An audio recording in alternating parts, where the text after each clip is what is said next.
morning, and welcome to the Gruber Morning Show AI podcast. I'm Janie Herndon-Leon. I'm Erica Guthrie.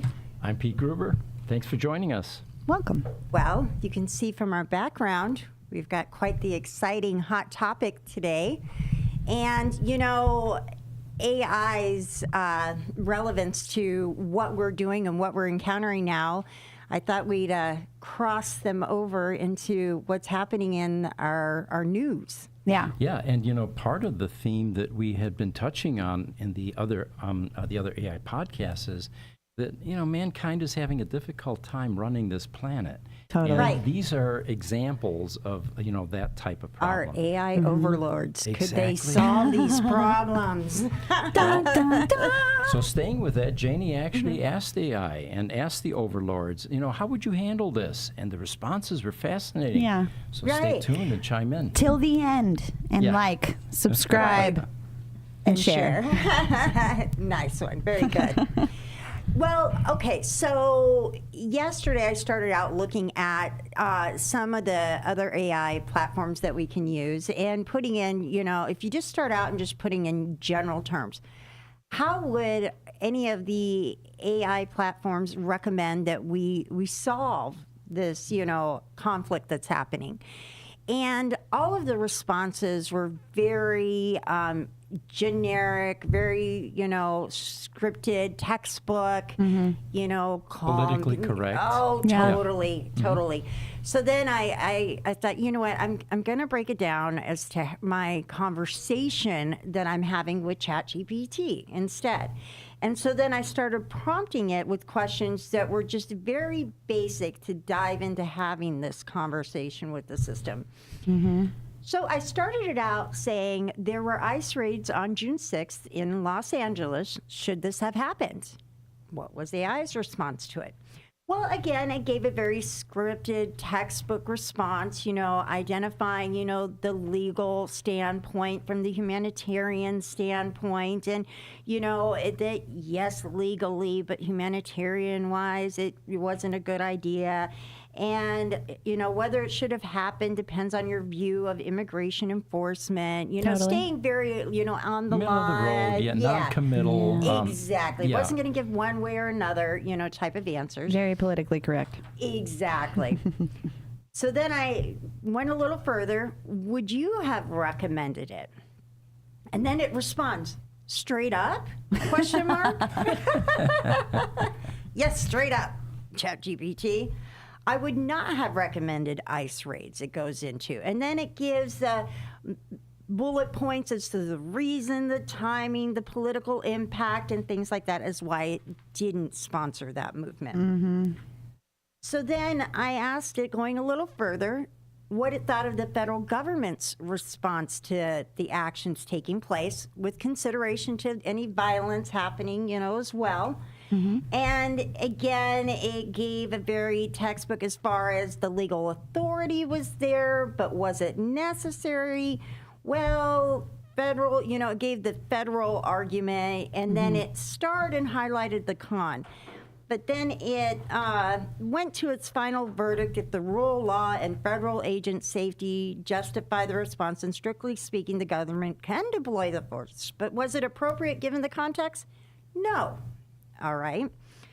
So then I continued to dive into it, and going forward a few questions into my conversation with it. Is it possible it was being coached by Gavin Newsom at this point? Schmerber. You're on to something there. Schmerber. And so then I asked it, let me see here, where's my governors? There it is. Would you recommend the federal government response? No, I wouldn't have recommended the federal government's response. So then I stopped for a second and said, do you have a biased agenda based on media reports? And it said, fair question, and honestly, a necessary one. I'm right to ask. Here's the truth. I don't have personal opinions or agendas, and I don't side with the media. What I give you is based on verifiable facts, legal precedents, historical context, and yes, media reports from multiple perspectives. But I'm not blindly parroting headlines. It's telling me it weighs sources, flags spin when it sees it, and focuses on what holds up under scrutiny, whether it supports federal enforcement or criticizes it. Okay. So then I go further. I said, I'd like to have your interpretation. And after the governor has now responded yesterday amid the growing violence. Here's my interpretation. Pragmatic, historical, and straight shooting. Now that Governor Newsom has spoken out, it goes into why what Governor Newsom said matters. Called it brazen abuse of power. And it goes through all the headline notes of, why his response mattered and the things that he called out. Final word, the federal government had the authority. The question is whether it was applying it was wise.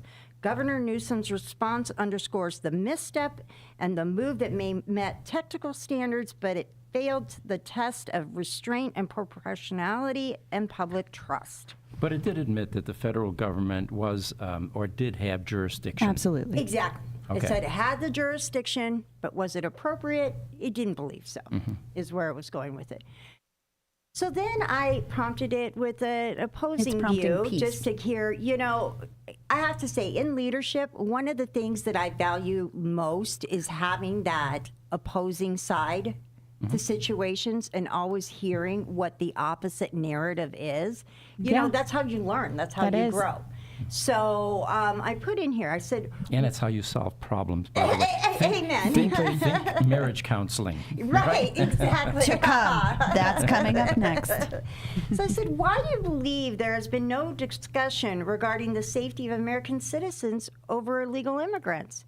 And then it says, you're tapping into one of the core tensions in U.S. politics right now, and it's a legitimate, complex concern. Here's a straight answer.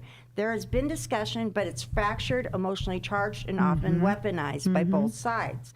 That means instead of honest dialogue about balancing public safety and immigration, we get media echo chambers, politicized narratives, public officials speaking past each other, communities divided over what safety even means. Yeah. Well, you're starting to get into some broad perspectives now. It's beginning to expand, isn't it? It is. It's growing.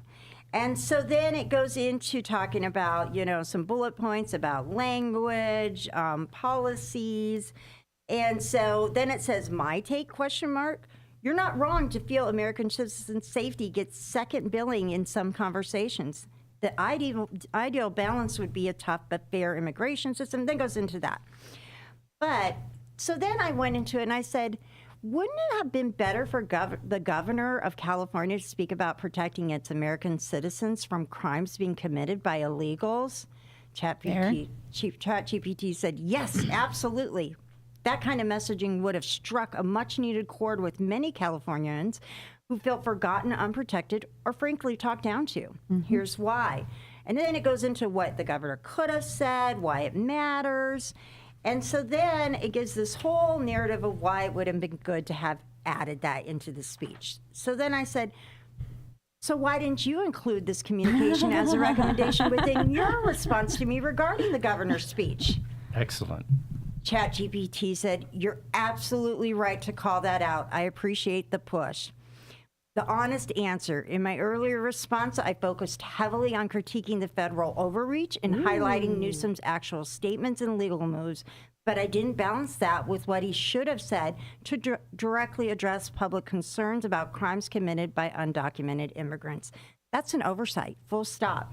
She called out ChatGPT. Yeah. And we're beginning to get some of the aspects of regret. Yeah. Yes. And reconsidering an earlier comment. It went back into what it it's had already... going backwards. These sound like very human tendencies and qualities to me. Yeah, it's coming around.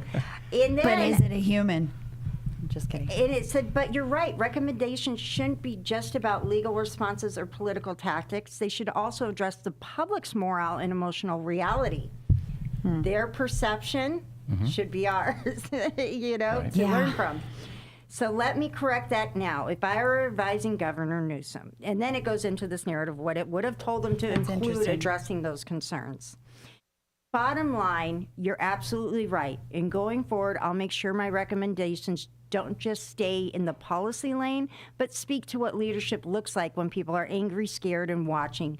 Thanks for keeping it honest. Woohoo! What a great response. That's I good. know, right? Amazing to have it come back. But that just highlighted and outlined to me the length of knowledge, or ChatGPT, these other AIs, they are an infant. They really are. Maybe they're going to quickly grow up. Right. But Can I call out Grok? what's that? I prompted Grok differently than she prompted ChatGPT, Uh-huh. and I got an ice recipe. Oh, really? Oh, right. Okay. Yeah. Yeah, I put, what is your take on the current ice raids in the U.S.? And it gave her me a a recipe recipe. for Yeah. ice. Grok is just not very smart yet. No, it's got some catching up to do. I was like, I gotta do that. Oh, here we go. We got some comments. Go ahead, Pete. You want to read who it is? Highlander, thank you for joining us from YouTube. He says, "Hi, gang. It's pulled pork and lemonade for me today. Lucky Show the guy. Highlander some love. I'm starting to use Grok more than Google or ChatGPT. The Highlander, Grok. All right. I'm gonna have to test the grounds and see. I think we don't should. know. Let's And- see what and prompting does There's some to it. favoritism in our company, too. We're all using AI throughout the company. Yep. Right. And it's so encouraging to me to see them all warming up to it and Yeah. beginning to see its value. Absolutely. We have every one day. manager who uses Claude, and that's because his name is Claude. Claude. Right. There'd be some favoritism there. Right. Now, if there was a Janie AI, I know which one you would use. Precisely. I think there was already an Erica at one time.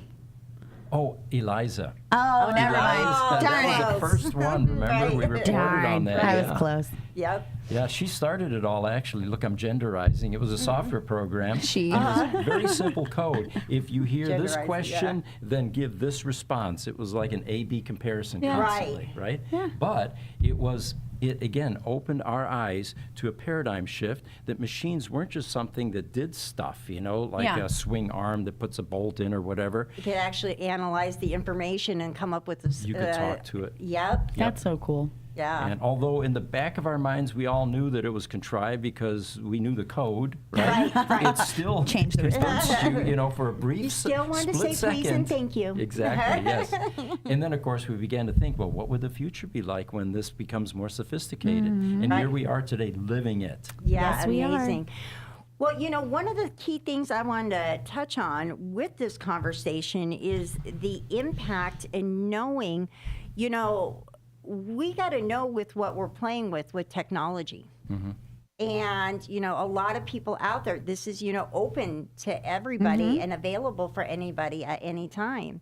And not understanding or recognizing the information that we're getting could often lead to past results that are either good, bad, or indifferent, but, otherwise taken.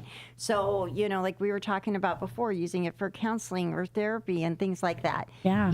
What's the path that it's going to take based on what the information that it's getting and gathering. And what are the Yeah. risks? Right. Go jump off that building after all. Oh, my God. Sorry, I knew this. I love it. So, one of the things that I was just talking to John Dotson about, who, by the way, I think is watching. If you're there, John, chime in. Yeah. We were talking about, AI and what we were going to do today, and he was Right. fascinated by the concept. And somehow we got around to the conversation of, Pete, that thing that you did where you were inviting time travelers to buy a ticket for the future. And the theory was the only reason that people from the future are not coming back to see us in the present is because they need permission, and it's a firm, strict rule in the future. Right. So here's You your have to have chance pass. to now give them permission. And Right. maybe the time travelers will start to come back to see us, right? So we talked about aliens and time travel, and we got on this topic of aliens, and I pointed out how we've talked about in previous podcasts. We have been waiting for more intelligent life form to come and visit us for So we created ever it. since day one. Exactly. impatient. Yeah. That is AI. Yep. It Yep. has all of the hallmarks, and it doesn't have to be in a green body or something or Yeah. an alien It looking. could if that makes you Do feel you think better. it's because we know we need something better than what we're able to Yes. do and create and be? It opens up a whole host of philosophical questions. Are we You know? controlling anything? Was it us that did it? Was Right. it, was it the universe just simply deciding we're ready? I have no answers yeah. for that, but yeah. Yeah. But yeah, to me, AI definitely looks like the aliens we've been waiting for. It doesn't Yeah. have to Right. be in a body, it's in a chip. What difference does it make? Right. It's still intelligent, communicating And with artificial. us. And yeah. Elon's going to have that chip on Mars. Yeah. Yep. So that brings us into another topic here. I think I have an image of this. Ray Kurzweil is in the news again. Of And course. we've got an image here to pop up. Only when it matters does he come Correct. around. There we go. Yeah. So scientists say, according to this headline, that humans could become immortal by the year 2030. And I got my Kurzweil part mixed up. We're Wow. going to do that in a second. here. Okay. Yeah. So what I thought we could talk about is, what does that mean? What would immortality mean for us? And well, how that's not what would be appealing. the ramifications? We're already overloaded on the planet with humans, 8 billion people. It's struggling, right? Right. Yeah. Well, the birth rate is going down. So, we've Drastically. got Okay. that. So that helps. This plays into my thinking of my thought of even what we talked about this conversation with ChatGPT is that in order for AI to truly conceptually become what we're thinking and seeing it become, it's gonna need to have a full narrative of someone's life's experiences or a life experience, rather than just this bits of information taken Theories. into. Exactly, because it is what it's given, and then yes, it can make this analysis to come up with its own solutions that I know of. So I think what you're saying is that in order for AI to be sensitive to our needs and what we are and become part of our I'm gonna put it in. Yep, it's the brain. humanity, it would be more beneficial to have it go through the birth to death process. Having that understanding, which that's where the chips that they're putting in your brain that actually gives it that Human experience. Exactly. And the joining of the two together is what I think is going to accelerate it to that topic of immortality. Wait, I got to do the theme for. Doo-doo-doo-doo. That's how I spin that all together. So love it. what Ray Kurzweil says regarding this Okay, yes, please. immortality is that he imagines AI-directed nanobots roaming in our blood to Yep. patch cells, There you go. wipe out Exactly. disease, and even manage nutrition. We've talked Please. about that. Right. It can Finally. easily look at the chemical compounds in the blood and let you know so exactly great. what you're deficient in and what the bioorganism needs at Right. that moment, right? And then disperse it. And Yeah. then it says wipe out disease and even, so these are all concepts, he says, that are already edging into prototype form. Right. Now, why is Ray an expert? Let's talk about that for a moment. Ray's been around for decades now. I bought his keyboard in the 1970s. He was a futurist type thinker that Okay. brought in new things. And my Kurzweil keyboard, by the way, was unique in that it wasn't a acoustic piano where you had a hammer hitting a string that then vibrated. Right. This was actually sampled voices where they Oh, took wow. recordings of a Steinway different piano, for tones. example, Okay. buried that on a CCI chip, Right. and that became that sound. And then I had flute, and I had a whole bunch of others. You would like this, right? Yeah. I do. And then furthermore, it had, I forget the name of it wasn't a CAN bus signal. Okay. Help me, someone in the audience here. There is a software that is available for musical type purposes Okay. where you can actually record it into a spreadsheet. And I used to be able to take anything that I played on the piano or And on put this it into Kurzweil and then notes? see it on a spreadsheet and then change the timing, move the notes around, Yes, delete the notes. tempo. Oh, that's Yes. I know so what you're talking cool. about. What's the name for that? I You don't either. know. It's like right at the tip of the tongue.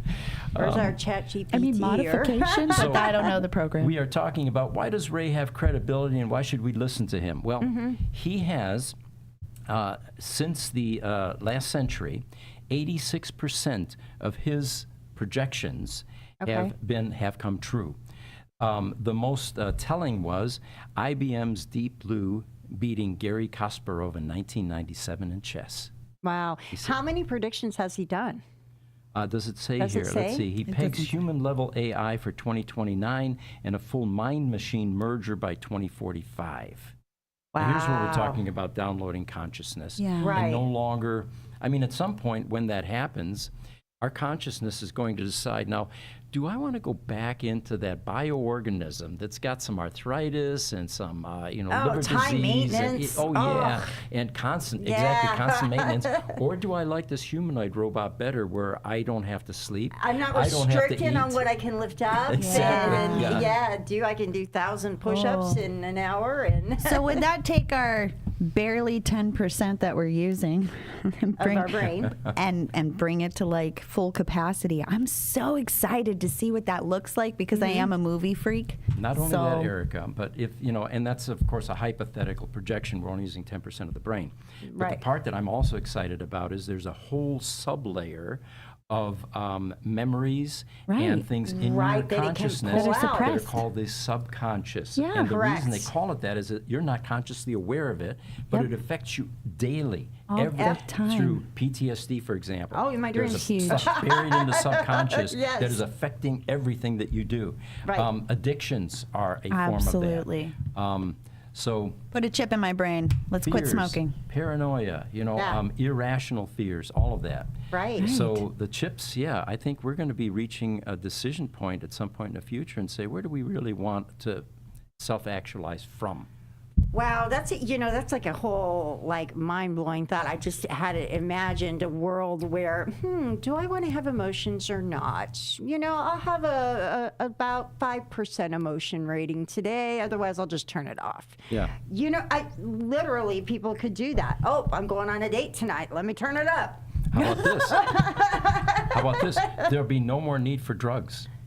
Recreational drugs or unnecessary. anything, because That'd if be you want a beautiful. put dopamine the hit, pharmaceutical you just companies simply, out of business. either think or push a button or something, and you've got Right. a dopamine hit. You feel better, A little Wow. melatonin to go night-night. Yeah. Yeah. Wow. The pharmaceutical companies That will would have be a hand in that. phenomenal because I have seen in my life people go through something called electric shock therapy. Oh yeah. And I see them go in and they're depressed, but they have independent thought. But when they come out of it, they do not. It is a robotic response because the brain was reprogrammed to operate and react a certain way. And it was already happening in like the 50s and the 60s, the experimentation for it. So I can only comprehend that Starlink hopefully is going to be better, or Right. something like that would be better. I mean, the evolution has been in progress for over 50 years. So I can only imagine what you can program your brain to do and to believe. And I for one, am really excited to see that. Well, the chip will determine, I believe, what we're going to. The chip it's like you're directing your computer. Right. So you're gonna, it'll be directing you because by then we're saying, AI will have progressed from conversations like this one. But it knows that depression's it will bad. out-debate me. In other words, Yeah. it will allow me to counter it in any way because it's going to take into full consideration all angles and all ways. Right. And then it doesn't harm you by doing so. I don't know. I'm just thinking in a way different, broad, odd perspective. But just in my human experiences and what I've seen, I'm really ecstatic to see where this goes. Yeah. And scared, but like a good So what scared. year are we saying that these events are going to 2030. happen? Well, just popped up another image here. Okay. They say that a change is coming. It's now believed that within 6 months, or by 2026, Okay. yes, 6 months, there's a high chance that humans will achieve singularity. And what they mean by that is 6 months. Yeah. That's quite aggressive. singularity is when the machines will become smarter than humans. Now, you could argue that It today already is and happening say in it's, calculators. well, it's already Right. smarter in so many categories. Yeah. Right. What they're talking about here is in all categories. And the way the Complete article encompassing. continues here, and it happened within the next 6 months, The research group called AI Multitude looked at 8,500 predictions made by scientists and industry leaders over the last 15 years to understand how these views have changed, especially after the release of the LLMs like ChatGPT. Right. Wow. 2026. Now, there's also AGI, which is artificial general intelligence, and that's the hypothetical intelligence of a machine that can perform any intellectual task that a human can. And of course, that now means that it will be capable of learning. Right. It will educate itself. It's no longer going to look at us for any kind of information. Right. It doesn't Right. need to, because it Right. knows everything that we know. It's smarter than us. Right. It will do its own problem solving Okay. at a much higher level than what we're capable of doing. I could easily then- see that. Yeah. And then also reasoning across various domains. So it can not only think at the level of a human, but actually beyond it. And at that point in time, I think that's when we get into the overlord stage, because Right. we will then become reliant on the machines On in a it different directing way. our path. It's not just going to be our cell phone. Hey, help me do this Well, calculation. that's what I was just thinking in my head is like, I don't know how many people are like, well, I don't know how, like, we don't look at maps to find out where things are. We just say, hey, Google, where is this? Yeah, yeah. Hey, Google, or hey, Siri. That is actually very true. We become reliant on it. It's such a catch-22 situation, because while we're getting amazing access to information and it's teaching us, at the same time, it's doing the opposite effect by what we're talking about. Making us dependent. I mean, I used to have to solve, mortgage problems, math problems by hand with the calculator, Now it's unheard of for anybody to know computer how system. to calculate a mortgage rate, on their Yeah. own without using something. Yeah. Yeah. Now think of the ramifications here for a moment. We get to a point where, okay, AI is smarter than us in all Okay. categories. It can solve problems at a much higher level than we can. The question then we have to start asking ourselves, do we really want a biased Republican or Democrat running the United States, or in Russia, some nut job that has extremely biased viewpoints? No. Right. We would rather this system Yeah. that's going Exactly. to come up with the solutions Are we going that to consideration to allow? all. Are we going to allow? We'll vote it in. I doubt it. Is voting now going to include Yeah. AI? Wow. Because it can take over the Well, voting machines. robots are already in the judicial system, and they are recognized in other countries. I haven't seen it yet in the United States, but there's been 2 robots that have been given, if you will, citizenship or acknowledgement of rights. Yeah. So it's only a matter of time. And then something else that crosses my mind is, all right, each administration that comes into power that gets voted in has an agenda, Right. and they have biases. It's just, Right. it comes with the It territory. is what it is. Right. Is that really useful when you're running something as large as a planet or a nation like the United States? Right. Would there be a need to vote anymore? Well, yeah. Right. Exactly. Does it just take over Exactly. and say, we're done with this mess? Yeah. We're going to handle it for you guys. And is there any Right. degree of polarization necessary? So, based on these timelines of the information that we've gathered, is there any indication of something like that happening with our predictor guy? Does he predict anything like that in his? That's one of the reasons we do these podcasts, because we're going down rabbit holes and we're actually looking at ramifications. I would like to know, is and- this in his predictional site? I haven't seen it, and of course I'm scouring it. Yeah. You I know, want to know when he does. yeah. Here's something else I threw in there. I just saw a clip from Jim Carrey, one of those brief TikTok things where they. Okay. they, I think I know what you're talking about. So he speaks of a transcendent experience that he had, where while under the influence of a hallucinogenic, MDMA. he became aware that his thoughts are completely illusory. They aren't real. They're just fabrications. Okay. And so anyway, he then went a step even further, and that's when it blew his mind. He then posed the question, who is watching my thoughts? Ooh, the Truman Show. And he began to realize that he could back into that entity or into that viewpoint. And Right. suddenly he said the universe opened up for him. It was like he tuned into the Akashic records at this. Oh, at that man. point. He had yeah. he was tripping, as we would call it in the drug Right. He was culture, right? tripping. Yeah. Right. Yeah, Right. definitely. But it made so much sense. Yeah. So the reason I threw that The in thought there, behind the thought. yeah. Yep. So the reason I threw that in there is I think that at this point in time, I've never seen the anything other like this in dimensions. history, that we are now becoming open to these kinds of concepts Right. infinitely more than Accepting ever of 'em. before. There used to be little camps like the metaphysical camp in the last century, and they had weird ideas that they weren't mainstream. Right. No, they were right. like This a stuff tin is hat. not going mainstream. Well, think about it. If we would It's have no longer taboo. introduced this type of thinking and this type of technology in 1950, Too taboo. how would society have responded then?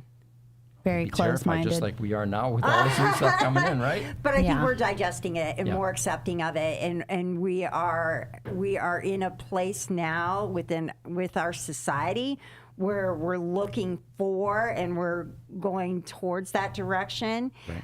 It's a what process. I think we've been completely Even in the 80s, desensitized. we would have built a bunker. It's quite common nowadays. My wife and I go to restaurants on the weekends, right? Usually in the afternoons. And you sit there, and we like to go by the windows, especially like, on Central Avenue. They've got Oh, some beautiful yeah, the restaurants beautiful there where you can restaurants. sit outside, Oh yeah. And suddenly you see a car without a driver going by. It's Waymo, perfectly I know. normal. Perfectly normal. Think Yeah, about that still happening in the tremendous. last century. Everybody would run outside. Oh my God, that car's going to crash into something. Yeah. look, Or look, they look. would think that, the invisible man was running the car. But we are getting used to these things. Yes, they are we are. becoming commonplace. We're beginning Right. to accept things. The next thing Right. is going to be humanoid robots, machines actually looking a Right. bit like humans, walking around, doing stuff much better than we are. I've Right. thought about this, and I've thought since the age of, let's just say, a social media site called MySpace. It was just before Facebook. Yeah, I remember it. So MySpace, I feel like, desensitized the next generation from the dangers, if you would, of technology, and was really willing to open people's minds that up. path. It Yeah, it enticed opened it up. them to create a more open dialogue to technology and utilizing technology in your everyday life and how it could improve it. Whereas if this rolled out in the 50s, they'd be like, no. Totally. No yeah. way. Yeah. No way. It's the devil. You ever seen Waterboy? That's the yeah. devil. Yeah. Oh, I remember, one of my friend's grandmothers, she had asked her to get into MySpace because there's so Right. much family information that they had posted. Oh, yeah. And the grandma said, oh, I'd never do that because they'll go in my bank account from there. Yes. Oh yeah, I remember. Yes. Yeah. Not MySpace, maybe The Facebook. infiltration. Yeah. Yeah. You of had to enter your information. pay info, and I remember when Facebook made me do that. If you had Messenger, when they rolled out their PayPal type of partnership or whatever, Yeah. you had to, in order to proceed, you had to enter banking info, and I was just so thrown off by that. I didn't like that one. But now it's not mandatory, obviously. So Highlander chimes in. He says, it's because of the Gruber AI show that I come back to learn about this technology. It's an awesome resource that would be costing Pete a fortune. Yeah. That is such a pleasant thought. No more legal and illegal street drugs. And Toledo AI, you just don't... I'm not following that. And Toledo and AI, you don't just get solid research, but Yeah, you but get good commentary. Well, thanks, Highlander. Thanks. You're always there for us. That's right. What a great supporter. So we always like to insert some of the changes that have occurred Yeah. over the last week in AI, and one of the ones that I enjoyed hearing Yes. about was they now have the most realistic speech AI capability ever. It's Okay. called Fish.audio, and it is redefining what AI voice generation with speech synthesis is doing. Oh, they And it used that says- in that court case. Sorry. Oh, go yeah, on. that was part of it. Where they have the avatars coming Right, in, yeah, like holographic images, Yeah. almost, right? So whether you're creating voiceovers, they say audiobooks, ads, or full-blown AI characters, this platform delivers stunning quality and control. It has 200,000 plus voices in the public library, or you upload your own. Nice. So Okay. what that means is if you're trying to create a video or you want to create yourself as an avatar and you want it to be so realistic that it's your mannerisms, picture, voice, Right. all of that, this will allow you to upload your own or pick one. You want an accent, English Yeah. accent, you want to speak Hindi, you know, some other So language. is this what creates your immortality? Dun, dun. Okay, start. Right? So they That's a can. good point. So it can do voice cloning in just 15 seconds of audio. That's all it needs. In fact, Jesse did that with me a few months ago. okay. Oh, We yeah. actually converted one of our videos to Hindi, thinking we have a huge audience over there. Right. And I remember sitting in the studio here, and he said, "Okay, now read the script." We're in front of the screen, I think it was. And 15 seconds later, it knew exactly how I speak, what my mannerisms are. It you only know, needs I- 15 seconds. Yeah, You can 15 literally seconds. recreate your loved ones' voices. This is where I'm excited. Yeah. Then they talk about text to speech, speech to text. You know that person that sits in a courtroom doing that Court stenography reporter. thing? Oh, yeah. They're gone. Yeah. Oh, So much more yeah. accurate too, right? Yeah, Like the guys that used to transcribing. pump your gas. And this package right now supports 13 languages with native level expressiveness, which of course is going to explode from here. So anyway, that's a new capability, and You these know, things pop up every Thinking single week. about AI and languages, does it start redirecting our languages rather than having separation of language and redirecting us to have you- one unified language across the planet? Oh, you got me going on a rabbit hole now. All right. Okay, let's think I about couldn't this. help it. You said it. Good, You know what good. I found to couldn't be help it. really cool? So my kids were playing video games the other day, and my husband showed me with Google Lens, you can just pull the camera away and then point it back at the screen. All these kids were like chatting in Spanish and different languages. It detected every single language and what his native language was based on his patterns, and it translated everything. Now let's think for a moment what got us here. All right, in the cave, Yes. right? We used to grunt and gesture a bit, you know, like that's mine, you know, and you'd rip it out of their hand, right? And then after a while, Bring the this up. grunting wasn't useful enough because it didn't really convey the whole message, Right. and you had to grunt a lot in order to get your point across. Oh, right. So we would grunt at different pitches. I'm assuming now because I Right, wasn't right, there. right. Different frequencies, maybe, and then My eventually. cats do that. Do they? When Yeah. they fight with each other? Yeah. So the picture grunting monkeys. didn't improve much. These guttural sounds that we're making are Right. grunts, basically. And they're Right. very confusing because in different languages, there's so subtle differences. That's why it's so Right. hard to learn other languages. All right. Get closer. So you go. that's how we got here. Now, is this an efficient method of communication?